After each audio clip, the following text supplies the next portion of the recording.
Sense and Sensibility. Chapter 50. After a proper resistance on the part of Mrs. Ferrars, just so violent and so steady as to preserve her from that reproach which she always seemed fearful of incurring, the reproach of being too amiable, Edward was admitted to her presence, and pronounced to be again her son. Her family had of late been exceedingly fluctuating. For many years of her life she had had 2 sons, but the crime and annihilation of Edward a few weeks ago had robbed her of one. The similar annihilation of Robert had left her for a fortnight without any, and now, by the resuscitation of Edward, she had one again. In spite of his being allowed once more to live, however, he did not feel the continuance of his existence secure, till he had revealed his present engagement, for the publication of that circumstance, he feared, might give a sudden turn to his constitution, and carry him off as rapidly as before. With apprehensive caution therefore it was revealed, and he was listened to with unexpected calmness. Mrs. Ferrars at first reasonably endeavoured to dissuade him from marrying Miss Dashwood, by every argument in her power, told him that in Miss Morton he would have a woman of higher rank and larger fortune, and enforced the assertion, by observing that Miss Morton was the daughter of a nobleman with £30,000, while Miss Dashwood was only the daughter of a private gentleman with no more than 3, but when she found that, though perfectly admitting the truth of her representation, he was by no means inclined to be guided by it, she judged it wisest, from the experience of the past, to submit, and therefore, after such an ungracious delay as she owed to her own dignity, and as served to prevent every suspicion of goodwill, she issued her decree of consent to the marriage of Edward and Eleanor. What she would engage to do towards augmenting their income was next to be considered, and here it plainly appeared, that though Edward was now her only son, he was by no means her eldest, for while Robert was inevitably endowed with £1,000 a year, not the smallest objection was made against Edward's taking orders for the sake of 250 at the utmost, nor was anything promised either for the present or in future, beyond the £10,000, which had been given. With Fanny, it was as much, however, as was desired, and more than was expected, by Edward and Eleanor, and Mrs. Ferrars herself, by her shuffling excuses, seemed the only person surprised at her not giving more. With an income quite sufficient to their wants thus secured to them, they had nothing to wait for after Edward was in possession of the living, but the readiness of the house, to which Colonel Brandon, with an eager desire for the accommodation of Eleanor, was making considerable improvements, and after waiting some time for their completion, after experiencing, as usual, 1,000 disappointments and delays from the unaccountable dilatoriness of the workmen, Eleanor, as usual, broke through the first positive resolution of not marrying till everything was ready, and the ceremony took place in Barton Church early in the autumn. The first month after their marriage was spent with their friend at the mansion house, from whence they could superintend the progress of the parsonage, and direct everything as they liked on the spot, could choose papers, project shrubberies, and invent a sweep. Mrs. Jennings's prophecies, though rather jumbled together, were chiefly fulfilled, for she was able to visit Edward and his wife in their parsonage by Michaelmas, and she found in Eleanor and her husband, as she really believed, one of the happiest couples in the world. They had in fact nothing to wish for, but the marriage of Colonel Brandon and Marianne, and rather better pasturage for their cows. They were visited on their first settling by almost all their relations and friends. Mrs. Ferrars came to inspect the happiness which she was almost ashamed of having authorized, and even the Dashwoods were at the expense of a journey from Sussex to do them honor. "I will not say that I am disappointed, my dear sister," said John, as they were walking together one morning before the gates of Delaford House. "That would be saying too much, for certainly you have been one of the most fortunate young women in the world, as it is. But, I confess, it would give me great pleasure to call Colonel Brandon brother. His property here, his place, his house, everything is in such respectable and excellent condition, and his woods, I have not seen such timber anywhere in Dorsetshire, as there is now standing in Delaford Hanger, and though, perhaps, Marianne may not seem exactly the person to attract him, yet I think it would altogether be advisable for you to have them now frequently staying with you, for as Colonel Brandon seems a great deal at home, nobody can tell what may happen, for, when people are much thrown together, and see little of anybody else, and it will always be in your power to set her off to advantage, and so forth. In short, you may as well give her a chance, you understand me. But though Mrs. Ferrars did come to see them, and always treated them with the make-believe of decent affection, they were never insulted by her real favor and preference. That was due to the folly of Robert, and the cunning of his wife, and it was earned by them before many months had passed away. The selfish sagacity of the latter, which had at first drawn Robert into the scrape, was the principal instrument of his deliverance from it, for her respectful humility, assiduous attentions, and endless flatteries, as soon as the smallest opening was given for their exercise, reconciled Mrs. Ferrars to his choice, and re-established him completely in her favor. The whole of Lucy's behavior in the affair, and the prosperity which crowned it, therefore, may be held forth as a most encouraging instance of what an earnest, an unceasing attention to self-interest, however its progress may be apparently obstructed, will do in securing every advantage of fortune, with no other sacrifice than that of time and conscience. When Robert first sought her acquaintance, and privately visited her in Bartlett's Buildings, it was only with the view imputed to him by his brother. He merely meant to persuade her to give up the engagement, and as there could be nothing to overcome but the affection of both, he naturally expected that 1 or 2 interviews would settle the matter.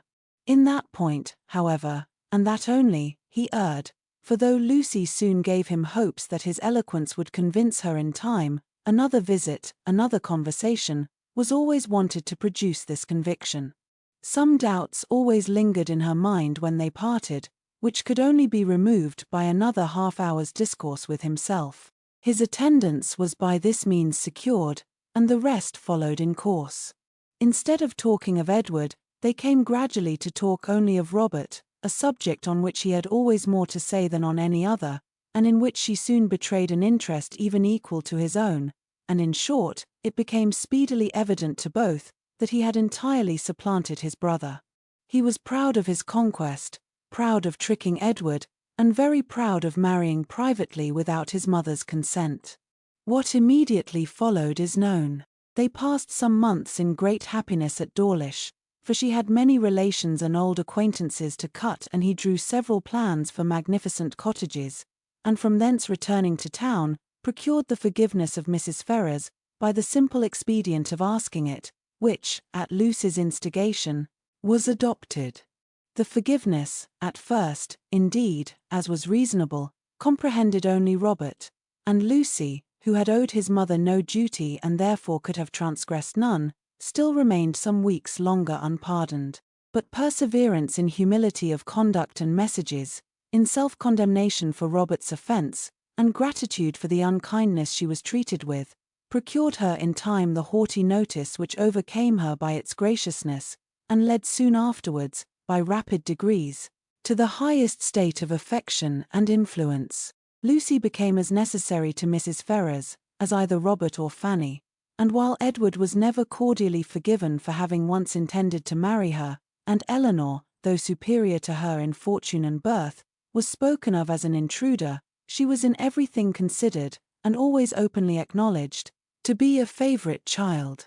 They settled in town, received very liberal assistance from Mrs. Ferrars, were on the best terms imaginable with the Dashwoods, and setting aside the jealousies and ill will continually subsisting between Fanny and Lucy, in which their husbands of course took a part, as well as the frequent domestic disagreements between Robert and Lucy themselves, nothing could exceed the harmony in which they all lived together. What Edward had done to forfeit the right of eldest son might have puzzled many people to find out, and what Robert had done to succeed to it might have puzzled them still more. It was an arrangement, however, justified in its effects, if not in its cause, for nothing ever appeared in Robert's style of living or of talking to give a suspicion of his regretting the extent of his income, as either leaving his brother too little, or bringing himself too much, And if Edward might be judged from the ready discharge of his duties in every particular, from an increasing attachment to his wife and his home, and from the regular cheerfulness of his spirits, he might be supposed no less contented with his lot, no less free from every wish of an exchange. Eleanor's marriage divided her as little from her family as could well be contrived, without rendering the cottage at Barton entirely useless, for her mother and sisters spent much more than half their time with her. Mrs. Dashwood was acting on motives of policy as well as pleasure in the frequency of her visits at Delaford, for her wish of bringing Marianne and Colonel Brandon together was hardly less earnest, though rather more liberal than what John had expressed. It was now her darling object. Precious as was the company of her daughter to her, she desired nothing so much as to give up its constant enjoyment to her valued friend, and to see Marianne settled at the mansion house was equally the wish of Edward and Eleanor. They each felt his sorrows, and their own obligations, and Marianne, by general consent, was to be the reward of all. With such a confederacy against her, with a knowledge so intimate of his goodness, with a conviction of his fond attachment to herself, which at last, though long after it was observable to everybody else, burst on her, what could she do? Marianne Dashwood was born to an extraordinary fate. She was born to discover the falsehood of her own opinions, and to counteract, by her conduct, her most favourite maxims. She was born to overcome an affection formed so late in life as at 17, and with no sentiment superior to strong esteem and lively friendship, voluntarily to give her hand to another, and that other, a man who had suffered no less than herself under the event of a former attachment, whom, 2 years before, she had considered too old to be married, and who still sought the constitutional safeguard of a flannel waistcoat. But so it was.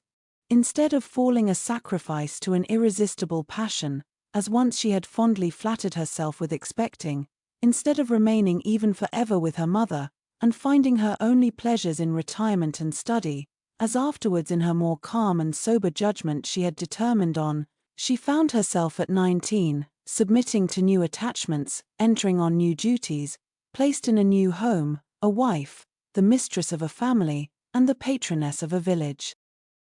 Colonel Brandon was now as happy, as all those who best loved him, believed he deserved to be. In Marianne he was consoled for every past affliction. Her regard and her society restored his mind to animation, and his spirits to cheerfulness, and that Marianne found her own happiness in forming his, was equally the persuasion and delight of each observing friend. Marianne could never love by halves, and her whole heart became, in time, as much devoted to her husband as it had once been to Willoughby.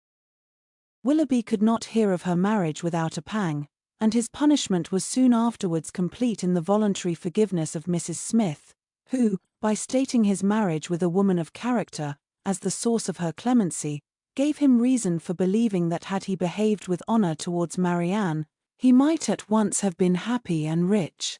That his repentance of misconduct, which thus brought its own punishment, was sincere, need not be doubted, nor that he long thought of Colonel Brandon with envy, and of Marianne with regret, but that he was for ever inconsolable, that he fled from society, or contracted an habitual gloom of temper, or died of a broken heart, must not be depended on, for he did neither. He lived to exert, and frequently to enjoy himself. His wife was not always out of humour, nor his home always uncomfortable, and in his breed of horses and dogs, and in sporting of every kind, he found no inconsiderable degree of domestic felicity. For Marianne, however, in spite of his incivility in surviving her loss, he always retained that decided regard which interested him in everything that befell her, and made her his secret standard of perfection in woman, and many a rising beauty would be slighted by him in after days as bearing no comparison with Mrs. Brandon. Mrs. Dashwood was prudent enough to remain at the cottage, without attempting a removal to Delaford, and fortunately for Sir John and Mrs. Jennings, when Marianne was taken from them, Margaret had reached an age highly suitable for dancing, and not very ineligible for being supposed to have a lover. Between Barton and Delaford, there was that constant communication which strong family affection would naturally dictate, and among the merits and the happiness of Eleanor and Marianne, let it not be ranked as the least considerable, that those sisters, and living almost within sight of each other, they could live without disagreement between themselves, or producing coolness between their husbands.